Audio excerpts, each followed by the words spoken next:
Welcome back to the garage. It's Tuesday, December 30th.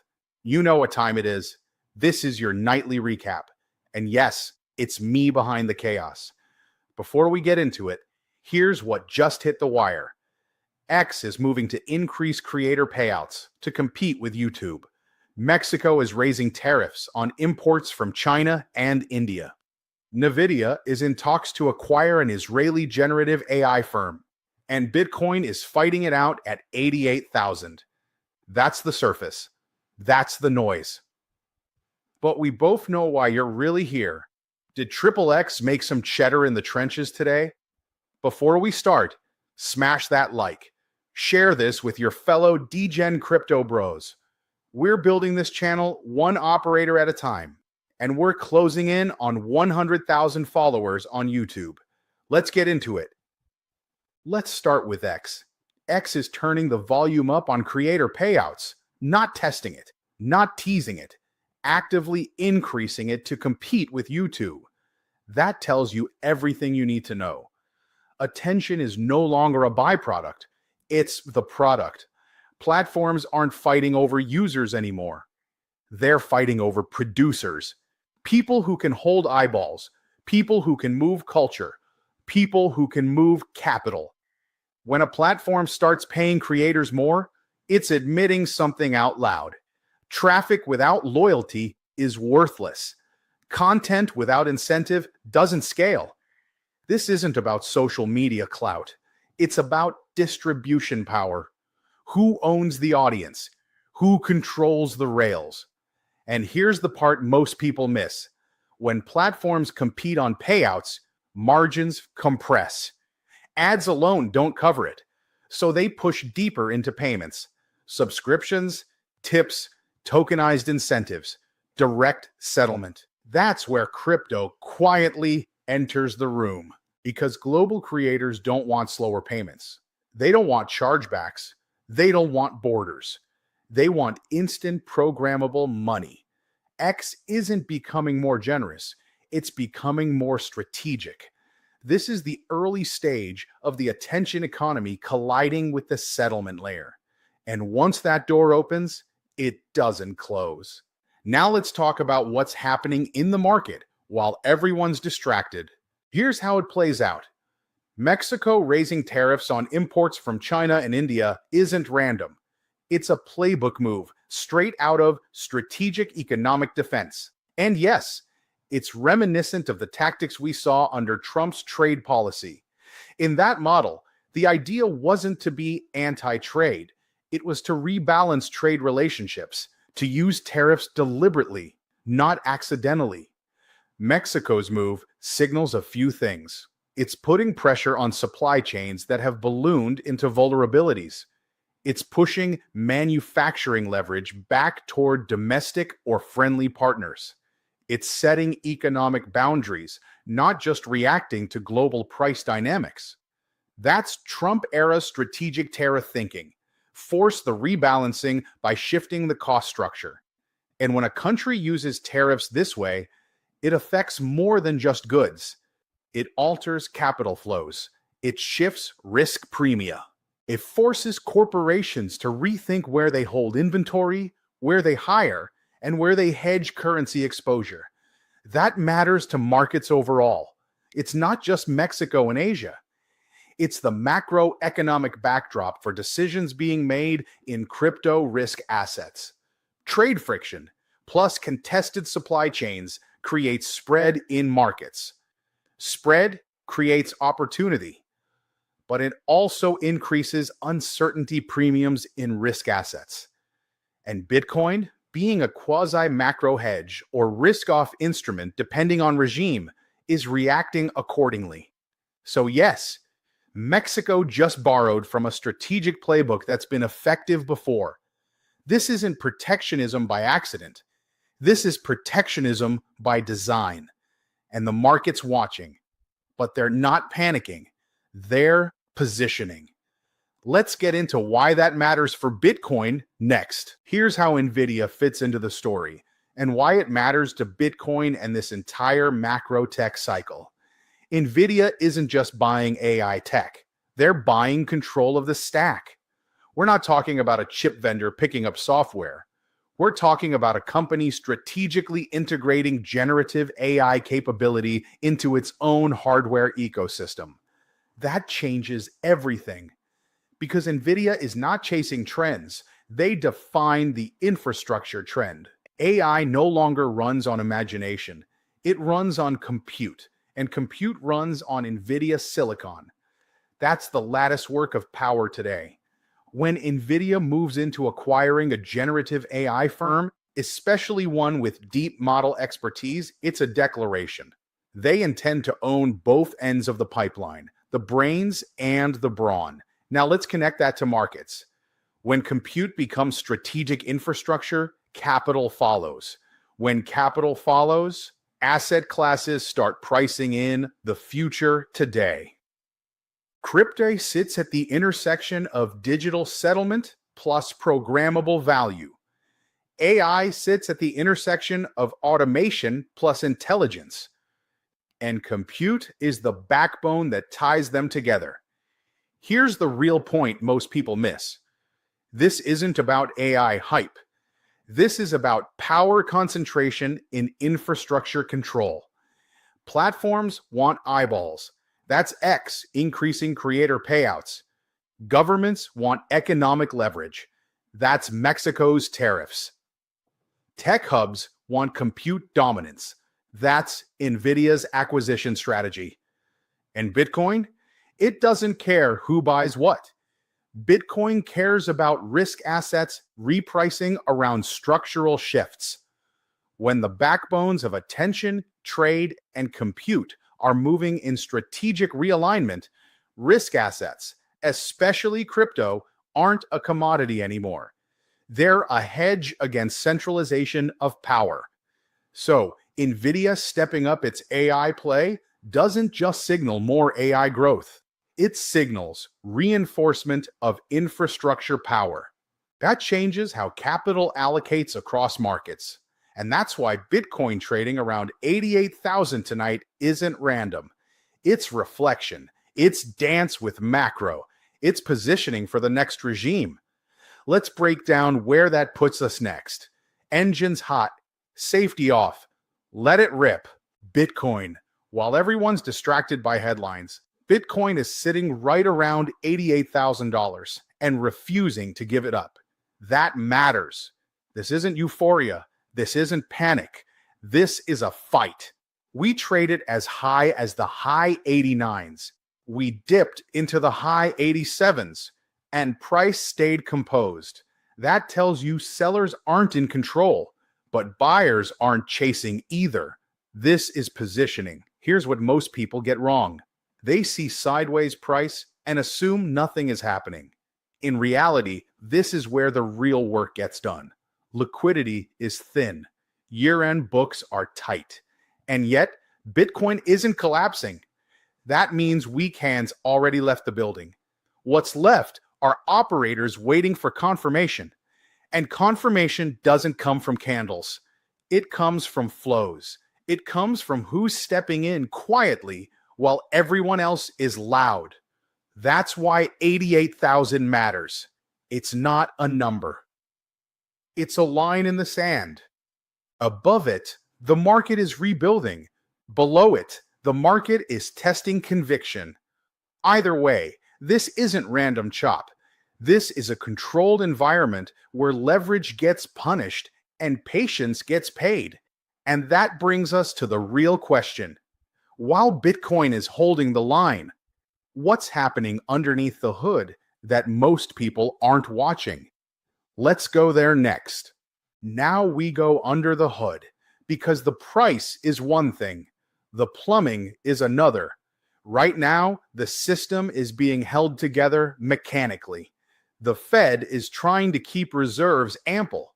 Banks are still leaning on backstops into year-end, and the result is a market that looks calm until it isn't.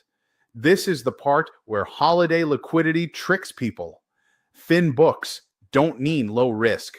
Thin books mean the opposite. It takes less money to move the market, and when the move starts, it doesn't glide, it gaps. That's why you see these clean ranges during the day, and then one wick in the wrong direction that takes out everybody who got cute with leverage. So here's the setup. If liquidity stress spikes again, you can get a violent downwick that looks like the end of the world. And then 15 minutes later, it's gone because it was never fundamentals. It was positioning being forced out. On the other side, if buyers keep defending this zone and the market senses shorts leaning in, the move up is even nastier. Because in fin books, short squeezes aren't gentle, they're vertical. This is why discipline matters right now. Not because the market is scary, because the market is engineered to punish impatience. So the play is simple. You don't chase green candles in a thin book. You don't catch knives without confirmation. You wait for the market to show its hand, and the next hand is coming fast because the calendar is setting the trap. Tomorrow is a weird session. Then New Year's hits. Then the world reopens and everyone pretends they weren't overlevered. That's the window. Now let's talk about the one thing that changes everything when it flips: flows. Because flows tell you who's actually buying and why. Flows tell the story, but conviction tells you who is behind them. And this is where Metaplanet comes in. Metaplanet isn't a trader. It's Japan's version of MicroStrategy, a publicly traded company that looked at cash, looked at bonds, looked at fiat risk, and chose Bitcoin as a treasury asset. They just added thousands more Bitcoin, over 35,000 coins now sitting on their balance sheet. That's not a momentum buy. That's not a headline trade. That's a balance sheet decision made in volatility. And context matters here. Japan understands currency pressure. Japan understands debt. Japan understands what happens when yields are controlled and purchasing power erodes slowly. Then, all at once. So when a Japanese company says Bitcoin belongs on the balance sheet, that's not ideology. That's lived experience. Just like MicroStrategy in the US, Metaplanet is doing the same thing in Asia, turning Bitcoin into corporate infrastructure money. Yes, there's leverage involved. Yes, there's risk concentration. But conviction buyers don't blink at chop. They buy because the thesis hasn't changed. So while price fights it out around 88,000, while ETFs flip back to inflows, while liquidity stays thin and sentiment stays nervous, you have corporate treasuries still stepping in quietly. That's not what tops look like. That's what floors look like while nobody's celebrating. And that's the part of the story most people miss. Now let's talk about the calendar, because this is where the trap gets set. We're moving out of holiday drift and straight into event risk, with liquidity still razor thin. That's the most dangerous combination in markets. Tomorrow, the Fed minutes drop, mid-afternoon Eastern. That's the main event. The market isn't looking for a surprise cut. It's listening for tone, division inside the Fed. Any hit, they're thinking about pausing cuts in 2026. If that language shows up, crypto and tech feel it first. They live and die on liquidity. At the same time, weekly jobless claims hit early because of the holiday schedule. That's your first real check on the labor market cracking. And all of this happens while US markets are technically open, but practically empty. Thin volume, algorithms in control, perfect conditions for stop hunts. Then Thursday hits, January 1st, global holiday. Stocks closed everywhere. Zero TradFi anchors. Crypto is on its own. Historically, this is where you get the nonsense moves. Wide spreads, fast wicks. Price action that looks dramatic but means nothing structurally. These are the moves designed to shake out anyone who's overexposed or impatient. Then the world reopens. Friday, January 2nd, we get construction spending and manufacturing PMI. Not headline makers, but important for the soft landing narrative. Weak numbers here start weighing on the dollar. The real pivot comes the following week. JOLTS job openings. First major labor signal of the year. Then non-farm payrolls. That's the print that decides the first quarter. Strong jobs mean rates stay higher for longer. Weak jobs give the Fed cover to keep cutting. And every asset on the board reprices around that outcome. So if you're wondering why the market feels coiled right now, that's why. Thin liquidity today, heavy data tomorrow, a global vacuum in between. This isn't chaos, it's a setup.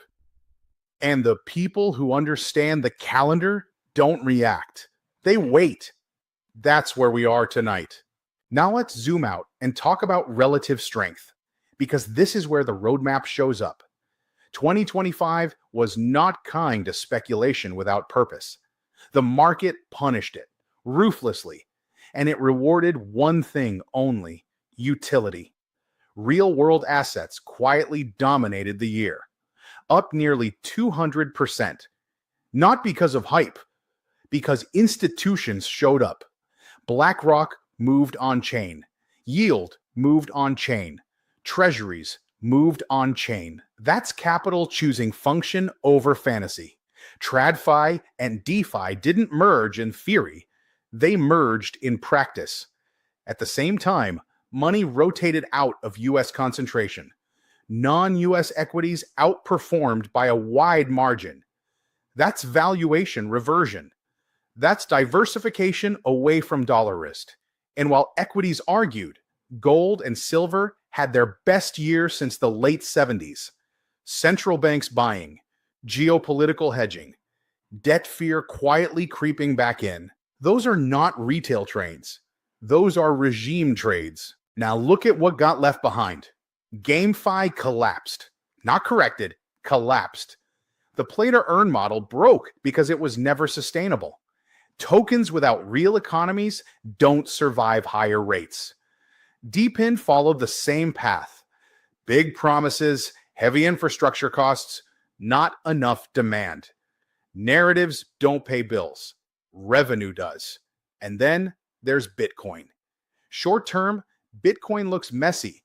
Depending on where you entered, it's either flat or down on the year.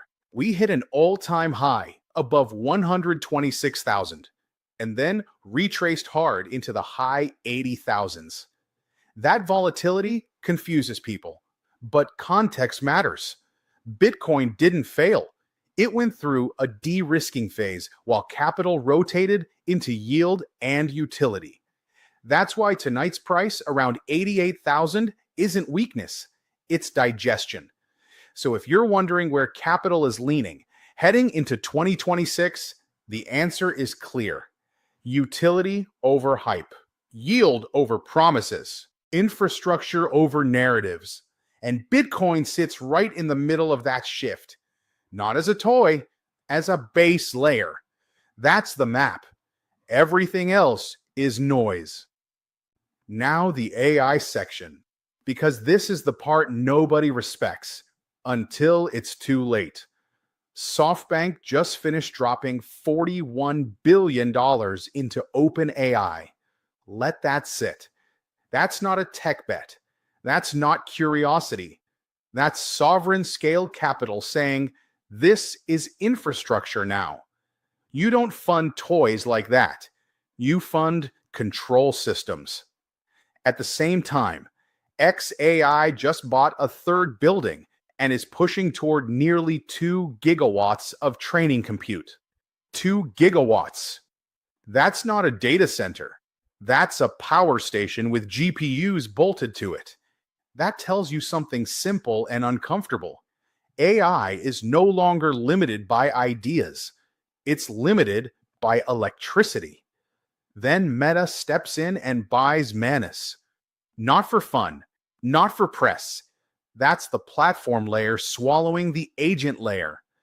Because the future isn't one smart model answering questions. It's armies of automated workers living inside the apps people already can't escape. Now, look at Nvidia.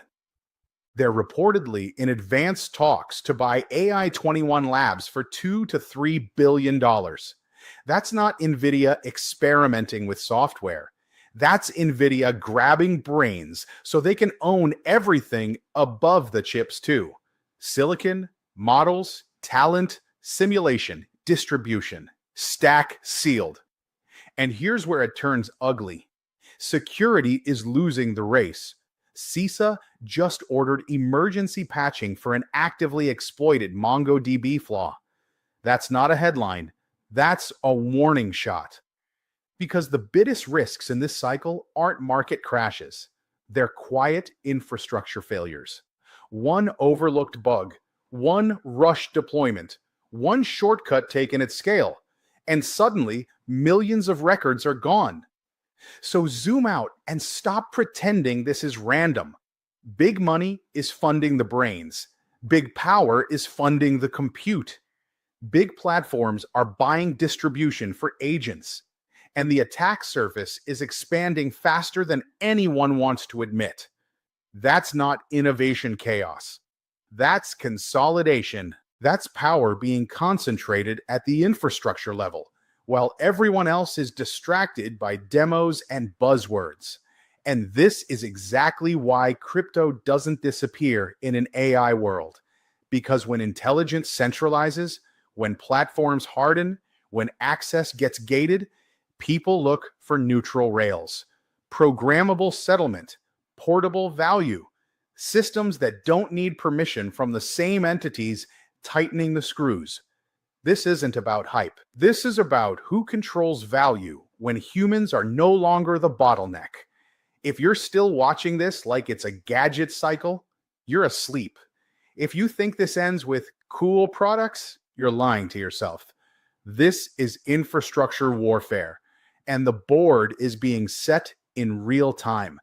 Now pull it all together, because none of this lives in isolation.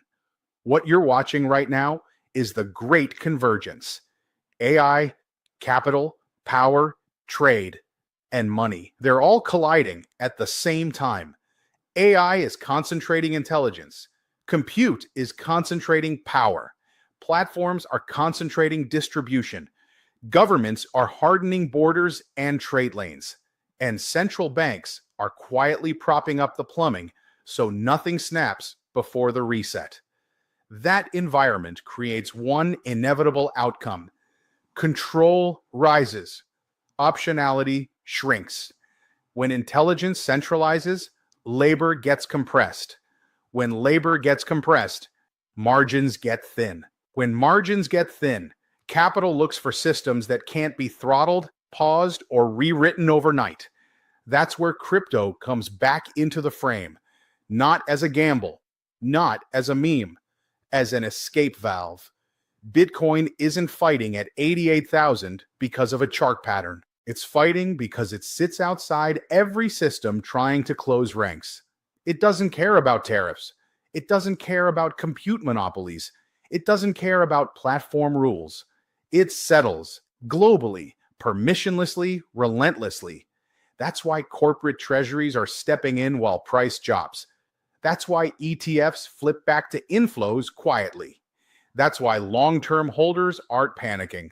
They see the same thing. AI is accelerating faster than governance can handle. Trade is fragmenting faster than supply chains can adjust. Security is lagging behind deployment. And fiat systems are being stress tested under all of it. So capital does what it always does in moments like this. It hedges control risk. Some of it goes into real-world assets. Some of it goes into gold. Some of it goes into yield. And some of it goes into crypto. Not because crypto is perfect, but because it's outside the blast radius. This is why the old narratives don't work anymore. Bull market, bear market. Risk on, risk off.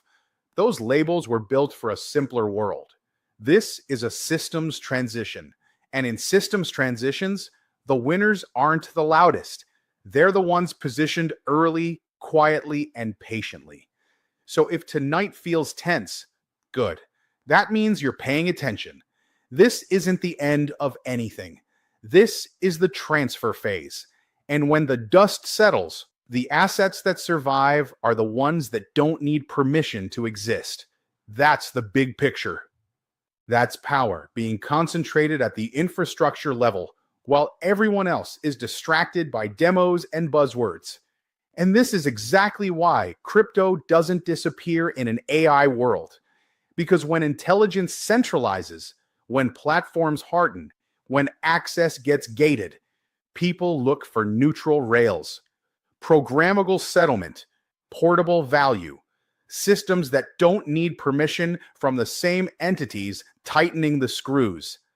This isn't about hype. This is about who controls value when humans are no longer the bottleneck.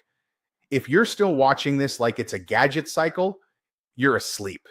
If you think this ends with cool products, you're lying to yourself. This is infrastructure warfare, and the board is being set in real time. We are finally here. Triple X. This is where the noise dies and the trenches begin. Understand the rules before we go any further. No money is being deployed. No buy calls. No fantasy. This is market forensics and entertainment only. We're looking at structure, liquidity, holder behavior, contract health. Tonight's Triple X board is Solana, and every name on it earned its spot the same way. It survived. First up, with. This is the heavyweight. Hundreds of millions in market cap. Deep liquidity in the main pool. A massive holder base that didn't disappear when things got ugly. Zero tax. Mint authority, gone. Freeze authority, gone. Liquidity almost fully locked. Translation. This isn't a rug. This is a rotation asset. WIF doesn't move on hype. It moves when capital rotates back into size and safety within the meme lane. Fail conditions are simple.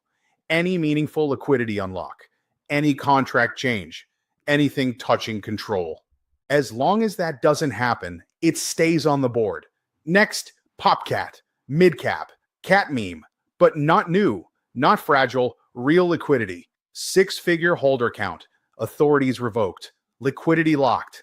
This matters because time in the market filters out trash. Popcat has already been through drawdowns and lived. You don't guess with this one. You watch the pool. You watch for liquidity drains. You watch for abnormal behavior. If structure stays clean, it stays on the watch list. Third, Mew, cat in a dog's world. This one stands out for one reason. Liquidity relative to market cap. Heavy pool. Strong holder base. Zero tax. Authorities revoked. Liquidity basically locked. Translation. Still volatile. Still a meme. But structurally harder to wipe out in one hit. Same rules apply. Any unlock, any authority change, any ugly whale behavior, and it's off the board. Now zoom out. None of these are fresh launches. None of these are lottery tickets. They're survivors. And that lines up perfectly with the bigger picture we've been talking about all night. In this environment, capital isn't blindly gambling. It's rotating into things that already proved they can survive stress. Utility wins. Liquidity wins. Survivors win. And one more thing, because this matters. He's using Axion today. That tells you the mindset. This isn't a day for staring at every candle. This is a day for safer, longer-term positioning. When there's a lot going on in the garage, and there is, you don't win by babysitting charts. You win by building systems. Defined risk, preset conditions. Let time do the work. Axion lets the setup run while you focus on what actually matters. So tonight's Triple X wasn't about forcing trades. It was about reading the environment, staying disciplined, and not getting emotional in thin liquidity. That's Triple X. Forensics, not fantasy. We're done with nightly recaps. Morning videos drop January 3rd. We'll see you next year. Engines hot, safety off, let it rip.